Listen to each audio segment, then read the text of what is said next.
Selamat pagi, baiklah kita akan lanjutkan pembelajaran kita Divine Principle atau prinsip ilahi.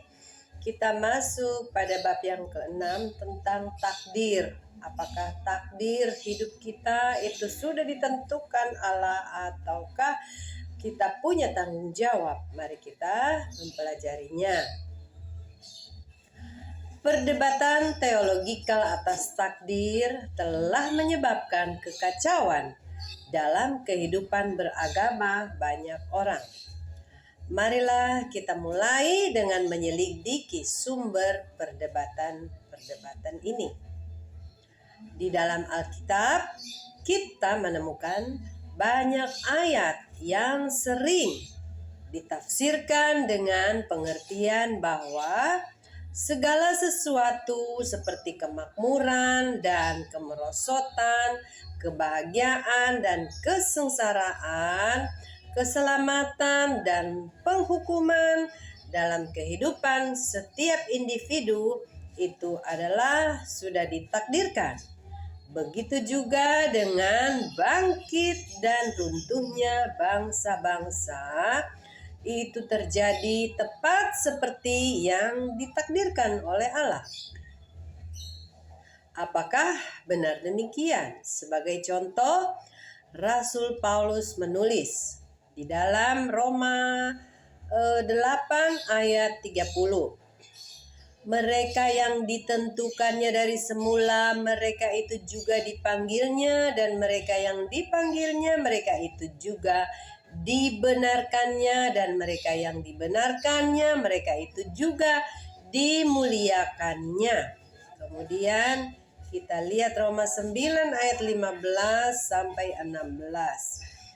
Aku akan menaruh belas kasihan kepada siapa aku mau menaruh belas kasihan, dan aku mau bermurah hati kepada siapa aku mau bermurah hati. Jadi hal itu tidak tergantung pada kehendak orang atau usaha orang, tetapi kepada kemurahan hati Allah. Begitu juga di dalam Roma 9 ayat 21. Apakah tukang periuk tidak mempunyai hak atas tanah liatnya untuk membuat dari gumpal yang sama suatu benda untuk dipakai guna tujuan yang mulia dan suatu benda lain untuk dipakai guna tujuan yang biasa? Jadi kita bisa melihat ayat-ayat ini jadi seolah-olah itu takdir sudah ditentukan. Ada juga tertulis bahwa meskipun mereka masih di dalam kandungan ibu, Allah telah mengasihi Yakub dan membenci Esau dan mengumumkan nasib mereka dengan berkata, anak yang tua akan menjadi hamba anak yang muda. Kita lihat di dalam Roma 9 ayat 11 sampai 13. Jadi ada dasar Alkitabiah yang luas untuk membenarkan doktrin tentang takdir mutlak sepenuhnya dari Allah, seolah-olah segala sesuatu sudah ditentukan. Namun kita juga dapat menemukan bukti yang cukup dalam Alkitab untuk menyangkal doktrin takdir mutlak tadi. Sebagai contoh, Allah memberi peringatan kepada nenek moyang pertama manusia agar tidak memakan buah pohon pengetahuan baik dan jahat itu, buah terlarang, yaitu untuk mencegah agar mereka tidak jatuh ke dalam dosa. Di dalam kitab Kejadian 2 ayat 17, dan kita juga boleh lihat referensi lain, Kejadian 6 ayat 6, Yohanes 3 ayat 16, Matius 7 ayat 7, Yakobus 5 ayat 14 sampai 15. Jadi di dalam Alkitab bahwa sepertinya manusia itu diberikan hukum supaya mereka memilih. Jadi di dalam Alkitab dikatakan mereka jangan makan buah pohon. Jadi mereka harus memilih mau makan atau tidak. Kita dapat menyimpulkan dari sini bahwa kejatuhan manusia bukanlah hasil dari takdir Allah, tapi sebaliknya merupakan hasil dari ketidaktaatan manusia kepada perintah Allah. Kembali kita membaca, maka menyesallah Tuhan bahwa Ia telah menjadikan manusia di bumi dan hal itu memilukan hatinya. Tadi di dalam Kejadian 6 ayat 6 ya. Jika kejatuhan manusia ditakdirkan oleh Allah, maka tidak beralasan bagi dia untuk merasa pilu hati oleh karena kejatuhan manusia. Karena mereka telah berbuat menurut takdirnya. Jadi tidak perlu Allah bersedih, tidak perlu menyesal menciptakan manusia seperti yang dia katakan di Alkitab itu. Lagi pula ada tertulis dalam kitab Injil Yohanes bahwa setiap orang yang percaya kepada Kristus tidak binasa, melainkan beroleh hidup yang kekal. Yohanes 3:16 ya. Menunjukkan bahwa tidak seorang pun yang ditakdirkan untuk dihukum. Doktrin bahwa hasil perbuatan manusia bukan ditentukan oleh takdir Allah, tapi sebaliknya oleh usaha manusia, ini didukung dengan ayat yang terkenal seperti mintalah maka akan diberikan kepadamu, carilah maka kamu akan mendapat, ketuklah maka pintu akan dibukakan bagimu. Jika setiap tingkah laku manusia harus menjadi menuruti takdir Allah, lalu mengapakah Yesus menekankan perlu adanya usaha manusia? Minta, maka engkau akan mendapat, maka engkau akan diberikan. Ketuklah, maka engkau akan dibukakan. Alkitab meminta kita untuk mendoakan saudara kita yang sakit. Ini menandakan bahwa kesaksian dan kesehatan bukanlah semata-mata tergantung dari takdir Allah. Jika segala sesuatu ditentukan oleh nasib yang tak terhindarkan sebagaimana yang ditakdirkan oleh Allah, maka tangisan permohonan kita akan kesembuhan atau apapun yang kita inginkan tidak tercapai, tidak perlu kita menangisinya, karena itu tidak ada gunanya.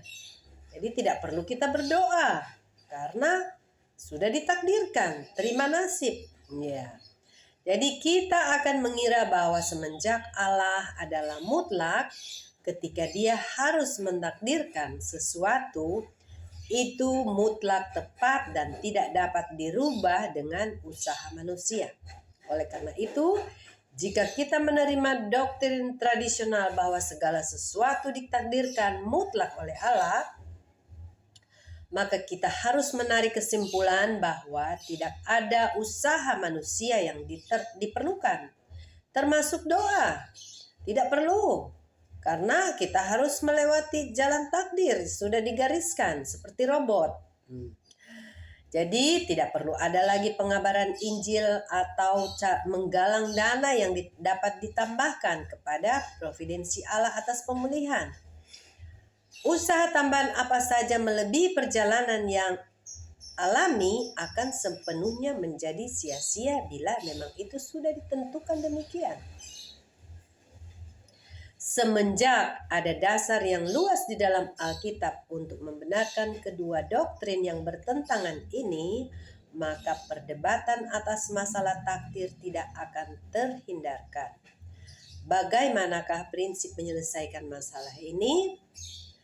Kita akan menanggapi pertanyaan tentang takdir dengan menyelidiki beberapa topik.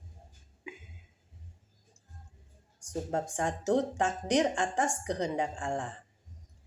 Jadi sebelum kita memperbincangkan masalah takdir atas kehendak Allah, marilah kita pertama kali menyelidiki apa yang menjadi kehendak Allah tersebut. Marilah kita ingat, Allah tidak dapat memenuhi tujuan penciptaan oleh karena manusia jatuh ke dalam dosa, oleh karena kejatuhan manusia. Sesuai dengan itu, kehendak Allah dalam membawakan providensinya bagi manusia berdosa masih harus memenuhi tujuan atas penciptaannya. pemulihan. Dalam hal ini kehendak Allah adalah bahwa pemulihan harus diselesaikan. Kemudian kita harus tahu bahwa Allah terlebih dahulu menakdirkan kehendaknya sebelum dia bekerja terhadap pemenuhannya. Allah telah menetapkan ketika dia menciptakan manusia bahwa mereka harus memenuhi tujuan penciptaan. Itu adalah takdir Allah.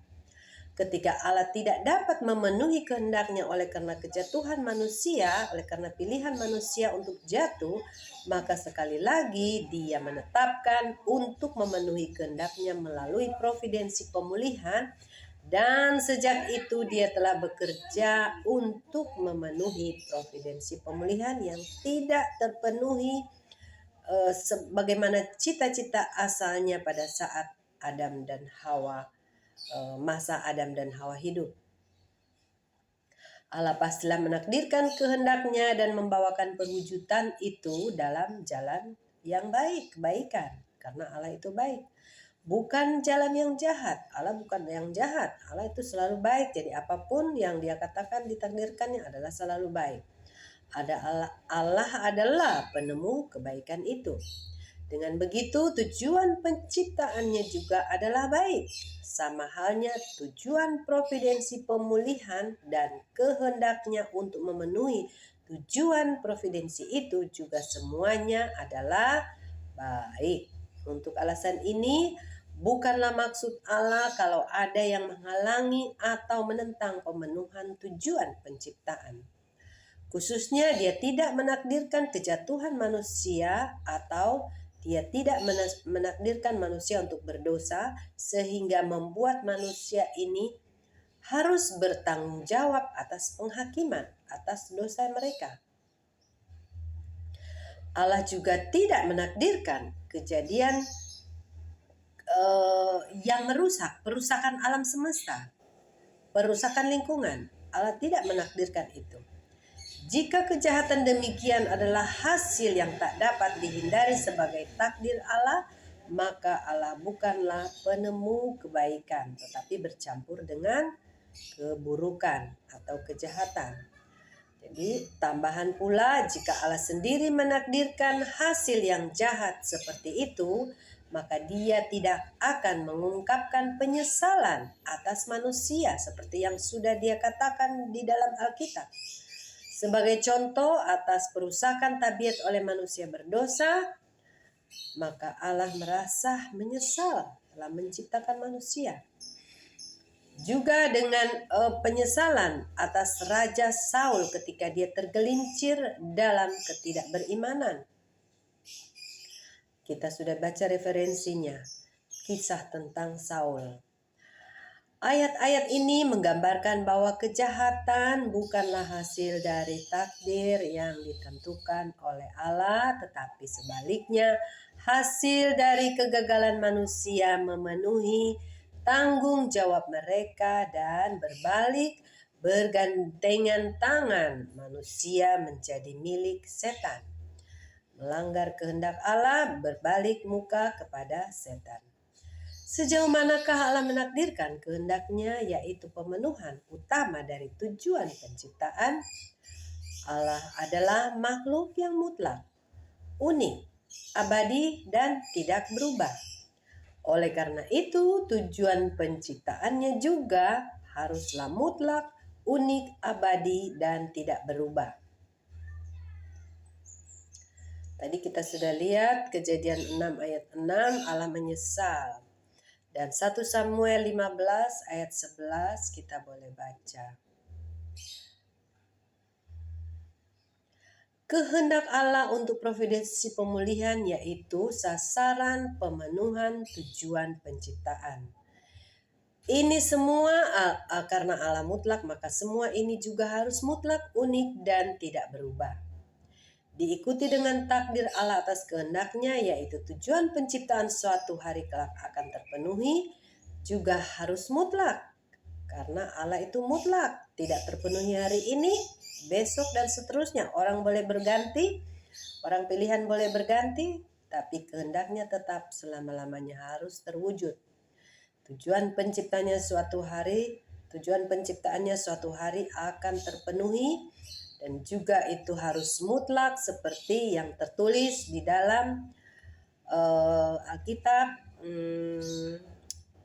di dalam kitab Yesaya 46 ayat 11. Aku berkehendak, aku akan melakukannya. Kita juga lihat referensi Matius 16 ayat 27, Yohanes 1 ayat 5, Kejadian 9 ayat 25, Kisah Rasul 1 ayat 24 sampai dengan 26. Jadi takdir Allah itu seperti yang tertulis dalam Yesaya 11 bahwa aku telah mengatakannya maka aku hendak melangsungkannya. Aku telah merencanakannya maka aku hendak melaksanakannya. Itulah yang dikatakan keunikan, keabsolutan, kemutlakan kehendak Allah. Tidak terpenuhi sekarang, besok lusa harus dipenuhi. Karena Allah secara mutlak menakdirkan kehendaknya, jika orang yang dipilih untuk memenuhi kehendaknya itu gagal, maka Allah harus terus membawakan providensinya untuk tercapai hingga hal itu terwujud, meskipun dia akan memerlukan orang lain sebagai pengganti yang gagal agar memenuhi tanggung jawab atau menanggung misi itu. Sebagai contoh, Allah berkehendak bahwa tujuan penciptaannya terpenuhi melalui Adam. Meskipun ini tidak berhasil, takdir Allah atas kehendak providensinya tetap mutlak. Dengan begitu, Allah mengirim Yesus sebagai Adam kedua dan dimaksudkan untuk memenuhi kehendak itu melalui Yesus. Ketika Yesus juga tidak dapat membawakan penyelesaian sepenuhnya atas kehendak tersebut disebabkan karena ketidakpercayaan orang-orang Yahudi yang menyalibkan dia sebelum mendirikan kerajaan surga, maka dia berjanji akan datang kembali dengan kemuliaan. Karena kehendak Allah adalah absolut mutlak, tidak tercapai sekarang, akan datang kembali. Walaupun dengan nama yang berbeda seperti dikatakan di dalam kitab Wahyu. Dia berjanji akan datang dan dia akan memenuhi kegagalan itu pada kedatangannya yang kedua. Sama halnya kehendak Allah adalah untuk mendirikan fondasi keluarga bagi Mesias melalui dispensasi atau kelonggaran yang diberikan berdasarkan Kain dan Habel, yaitu persembahan Habel harus diterima Allah dan Kain tidak diterima, bukan berarti tidak terima, tetapi harus melalui Habel. Karena sudah terbagi Adam di dalam diri Kain dan Habel, baik dan jahat harus dipisahkan. Jahat harus mengikuti yang baik. Jadi karena keluarga Adam gagal, maka Adam kedua juga harus memulihkan keluarga.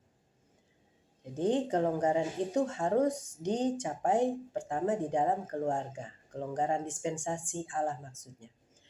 Ketika Kain membunuh Habel dan kehendak itu tidak terpenuhi, Allah melakukan itu pada kesempatan lain untuk memenuhinya melalui keluarga Nuh. Ketika keluarga Nuh juga gagal memenuhi kehendak tersebut, kembali Allah memilih Abraham sebagai pengganti yang lain dan bekerja melalui dia. Kita juga melihat ini dengan menghargai misi pribadi. Allah mencoba mengobati kegagalan untuk memenuhi kehendak itu melalui Habel dengan memilih Set. Karena Habel telah dibunuh oleh pihak yang jahat sebagaimana setan membunuh Adam. Diwariskan kepada anak pertama, anak yang jahat, yang di dalam posisi yang jahat. Dan anak yang terbunuh itu harus diganti oleh Set sebagai penggantinya. Allah mencoba untuk memenuhi kehendaknya yang tinggal tak terpenuhi melalui Musa dengan memilih Yosua sebagai gantinya. Musa tidak bisa masuk ke tanah Kanaan, hanya melihat dari gunung dan dia pun meninggal tanpa tahu di mana jasadnya. Dan misinya untuk memenuhi tanah perjanjian digantikan oleh Yosua karena kesalahan Musa di mata air Meribah. Nanti kita juga baca semua Alkitab supaya kita tahu kisah tentang isi Alkitab.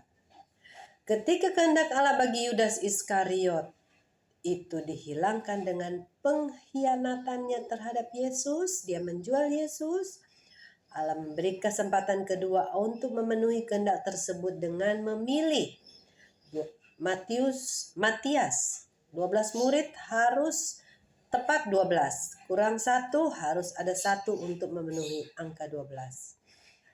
Itu Matias sebagai pengganti Yudas yang berkhianat. Jadi kita sangat berhati-hati. Takdir itu hanyalah yang baik kalau dari Allah. Jadi apapun yang baik itulah yang harus kita penuhi. Dan kita harus menolak yang jahat karena kita bukan robot. Kita adalah manusia yang penuh tanggung jawab yang mulia yang diberikan hak kebebasan memilih dari Allah. Mewarisi karakter ilahi. Nanti kita sambung dalam bab yang kedua. Terima kasih.